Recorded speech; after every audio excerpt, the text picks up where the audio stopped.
Francisco is just such a food and booze town. I was working corporately, hated it, and decided to go out on my own. At 2 a.m., where are you gonna go? Let's go to the bar in the living room. It's totally illegal. I don't sell really under my own name, and I only sell to friends. And when you're on your own, you gotta learn that discipline. If you want to do shit and you can do it yourself and you have that ability, then you're fucking golden.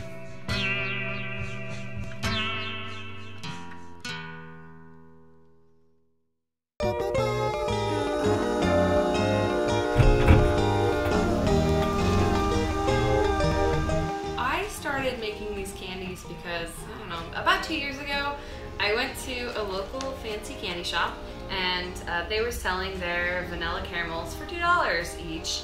I didn't think they were that good, and I thought they were crazy expensive for what they are. So I was like, fuck it, I can make these, and I did. So today we're going to make vanilla bourbon salted caramel. So I'm going to use the Knob Creek bourbon, and then I'm going to use an organic vanilla bean. I'll soak the bean pod in the cream to infuse the cream with the flavor of the vanilla, and then I'll scrape the inside of the vanilla bean to get the little vanilla bean seeds in the caramels. So it'll give some flavor and also like a nice little texture to the candy too. San Francisco is just such a food and booze town. So for me personally, it's very rewarding to make special candy, or to, you know, go to the store and buy this lemon verbena, or to try to make some weird tequila agave candy, because I know people here are going to be into it. They're going to try it, they're going to like it. They're going to be really excited about what I'm doing and supportive. And I'm not sure if that's necessarily the case everywhere else, but so far almost everything I've tried to make, even if it didn't come out great, people are excited to try it anyway, and that's really encouraging. So making caramels is just chemistry. The basic flavor of caramel is burnt sugar.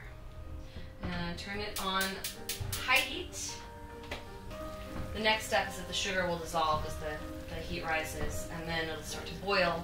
And then at the very end, it's going to start to turn that beautiful dark brown caramel color, and that's when we're ready to add the cream. I really enjoy cooking, and if I can make a little bit of money doing it, then I'd rather be cooking than just about anything else. And this is a great way to have a creative outlet, but also do something that you can share with your community and your friends. And it's great that I can make candy, and then one of these days maybe I'll trade some candy for some beer, and that would be fantastic. And you just get to share the things that you do very well with your friends and your family. I think is really important. Pouring in the hot cream slowly as it bubbles. I am able to pay myself a reasonable hourly wage. It's not minimum wage, but it's not much more. I didn't realize that not everyone knew how to do this when they were a kid. I used to cook with my grandmother all the time, and make custards and make jams and make candies and cookies and cakes.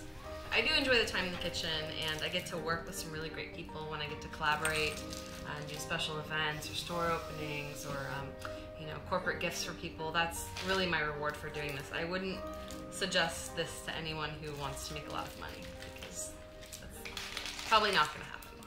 So the very end, I'm going to add a big slug of my vanilla infused bourbon and some vanilla extract. I don't really measure it, but it's about that much.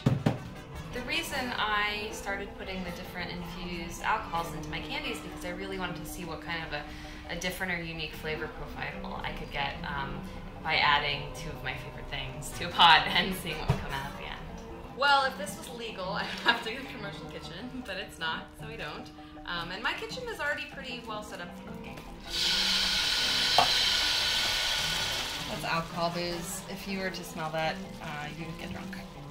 I've looked into getting a commercial kitchen, and you need something like $1 million of insurance, liability insurance. So in case someone claims they got sick from something I made, you know, I would be on the hook for that. For all the rubber glove fetishes out there. Yeah, in this economy, it seems like almost everyone is underemployed or unemployed, or maybe working a job they don't love. So my main job is that I do research, and then I do candy making. I also work at a friend's clothing shop, sometimes work the door at a bar, occasionally I'll bartend and do some burlesque dancing on the side too. So I'm really happy that I get to make a few orders a month for different clients, but I'm most excited when I get to do kind of these one-off special projects, when I get to collaborate with shops or with people to do either gifts or parties or birthday presents or shop openings. I really want to move into doing more specialty products, kind of pushing the limits of what I can do with the flavors of my candy, making them really unique and special. And I'd like to keep them a little bit higher end. Candy ingredients are not very expensive. Cream and sugar and even the vanilla aren't very expensive. What's expensive is the time that I put into it, so I want to make it look like it's really worth something. As long as I can do this sort of part-time and for fun, and hopefully make a little bit money to pay for the ingredients that I like to buy, the high-quality organic creams and butters, and hopefully keep finding really interesting citrus and herbs I can put in my candy to cover the packaging costs and just to reimburse me for my time that I spend in the kitchen. I'll be very happy to keep doing that. Now I'm going to go deliver this candy that we made to Curator Shop in Noe Valley on my lovely bike.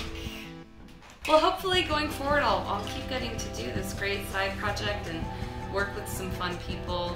I always look forward to the holidays, starting with Halloween candy and moving into Christmas, because those are really fun times for me. I want to keep it small and for people who really appreciate it. I don't want to have to dumb down anything I do. I would like guys to email me or call me and I will make them a box of something really special for their lady friends for Valentine's Day or for their birthday or for any reason at all.